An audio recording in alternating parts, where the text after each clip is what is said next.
ओम शांति। आज प्यारे बाप दादा के अव्यक्त मधुर महावाक्य हैं 7 जून 2026 और रिवाइज डेट हैं 31 मार्च 2010। आज की अव्यक्त मुरली के सार में वृक्षपति बाबा ने विशेष स्मृति दिलाते कहा कि तुम पूर्वज हो। फिर विजुअलाइज कराया कि कल्प वृक्ष के झाड़ में देखो अपना स्थान कौन सा है। पूर्वज आत्माओं का स्थान जड़ में है, फाउंडेशन में है। फिर और नशा दिलाते कहा कि आप इस सारे वृक्ष के टाल टालिया व पत्तों की पालना करने वाले, सकाश देने वाले पूर्वज हो। बाबा कहे पूर्वज के साथ पूज्य भी हो। तना द्वारा लास्ट पत्ते को भी सकाश मिलती है। तो बाबा पूछे अपने को सारे वृक्ष को सकाश देने वाले अनुभव करते हो? नशा रहता है। फिर बाप समान बनने के लिए कहा कि जैसे आप सभी पूर्वज आत्माओं की पालना बाप ने की, तो बाप ने कैसे पालना की? शक्तियों से। वैसे आप भी पूर्वज के नाते से शक्तियों द्वारा उन्हों की पालना करने वाले हो। फिर विजुअलाइज कराते कहा कि देखो सभी आत्माएं दुखी हैं, पुकार रही हैं अपने अपने देवी देवताओं को, आओ हमारी रक्षा करो, हमें शांति दो, हमें शक्ति दो। तो बाबा फिर पूछे कि यह आवाज़ आप पूर्वज आत्माओं को कानों से सुनाई दे रहा है, अनुभव करते हो कि हम ही पूर्वज हैं, हमें ही पुकार रहे हैं। फिर और पालना के लिए कहा कि वैसे भी देखो किसी की भी पालना लौकिक में भी बड़ों से होती है। वही उन्हों के शरीर के खाने पीने, पढ़ाई और सोर्स ऑफ इनकम है, उनका प्रबंध करते हैं। तो जैसे बाप ने आप सभी बच्चों की भिन्न भिन्न शक्तियों से पालना की, वैसे अभी आपका कर्तव्य है सारे वृक्ष के टाल टालियों और पत्तों की पालना करना। फिर नशा दिलाते कहा कि बाप दादा ऐसी पूज्य और पूर्वज आत्माओं को देख खुश होते हैं। बाप के दिल में बार बार यही गीत बजता, वह मेरे सर्व वृक्ष के पूर्वज और पूज्य आत्मा वह। तो बाबा कहे आजकल बाप दादा आप सभी को जो आपका स्वमान है, बाप समान संपूर्ण बनने का वही स्वरूप बच्चों का देखने चाहते हैं। उसके लिए बाबा ने कहा एक बात बच्चों को ध्यान में रखनी है। बाप दादा ने देखा कि सभी बच्चे पुरुषार्थ बहुत अच्छा कर रहे हैं, लेकिन सदा शब्द हर एक को अपने पुरुषार्थ में ऐड करना है, अटेंशन देना है सदा पर। और घर की स्मृति दिलाते कहा कि अब घर जाना है, यह भी गीत मन में गाते रहे। अब घर जाना है, अब रिटर्न जर्नी है। इसके लिए बाप दादा ने पहले ही कहा है कि सारे समय अपने को कोई न कोई सेवा में बिजी रखो।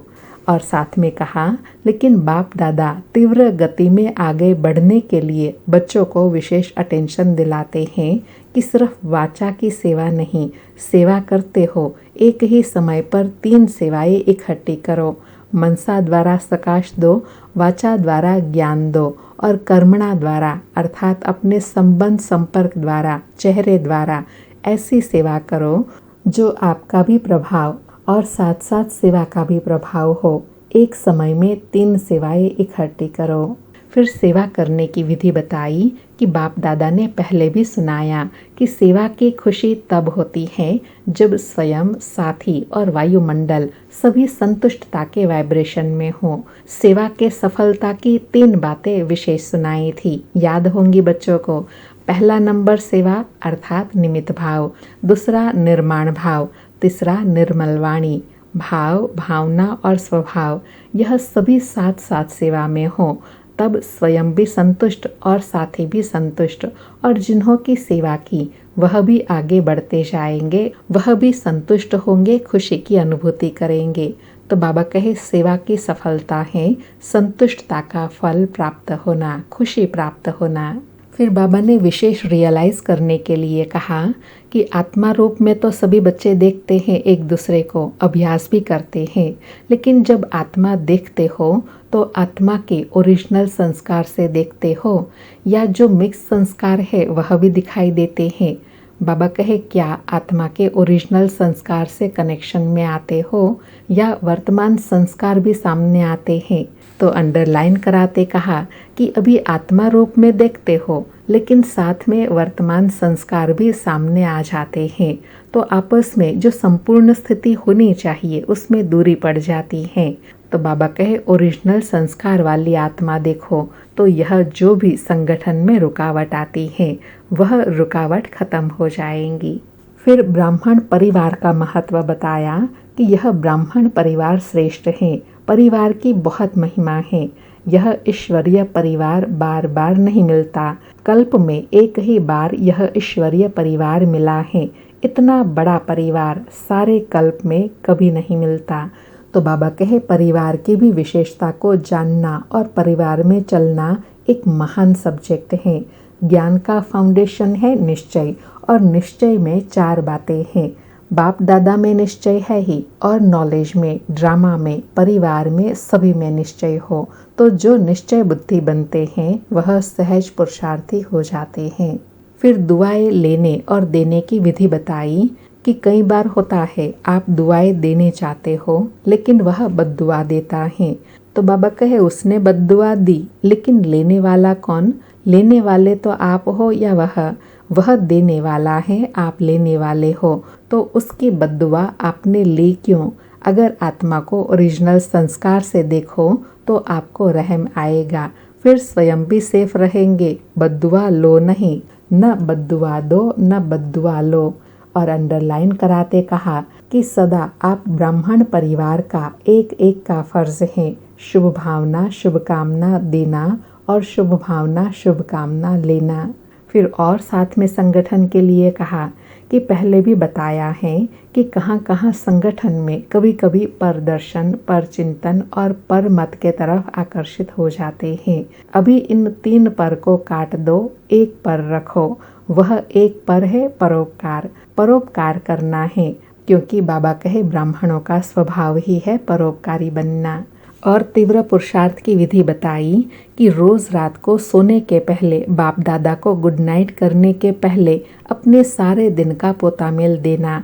अच्छा किया या बुरा किया, जो भी किया वह बाप को पोतामेल देके अपने बुद्धि को खाली करके गुड नाइट करना और बाप की याद में सो जाना। फिर आपकी नींद बहुत अच्छी होगी।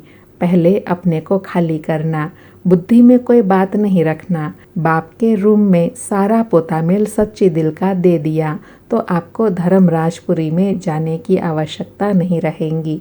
सच्चे दिल पर साहिब राजी हो जाएगा। और साथ में कहा कि चाहे पुजारी बनेंगे चाहे राज्य अधिकारी बनेंगे, दोनों का आधार अभी की सेवा है। अभी की अवस्था, अभी का बोल, अभी का संबंध संपर्क है।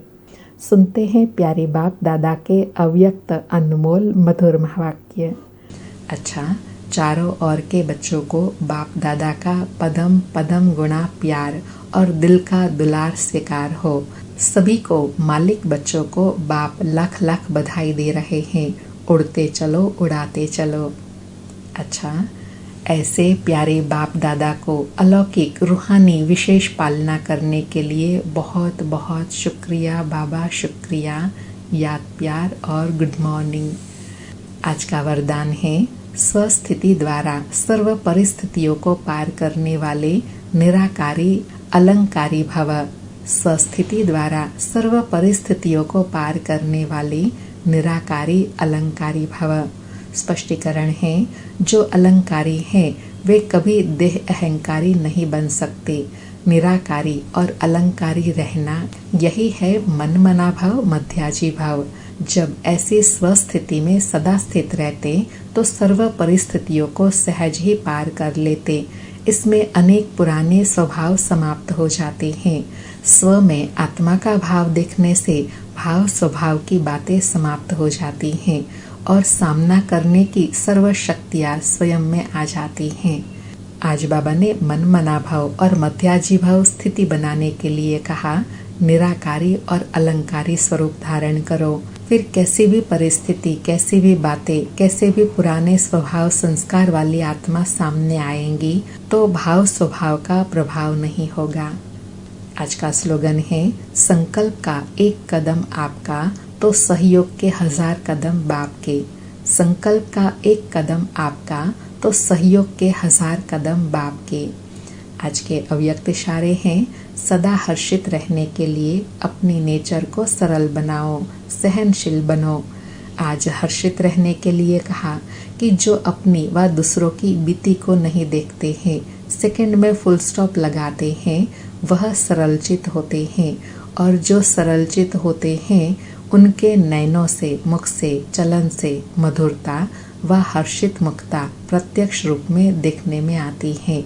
ऐसे सरलचित स्थिति वाले दूसरों को भी सरलचित बना देते हैं। सरलचित माना जो बातें सुनी, देखी, की वह सार युक्त हो और सार को ही उठाए। अच्छा, ओम शांति। फिर से प्यारे बाप दादा को अलौकिक पालना करने के लिए बहुत बहुत शुक्रिया बाबा, शुक्रिया।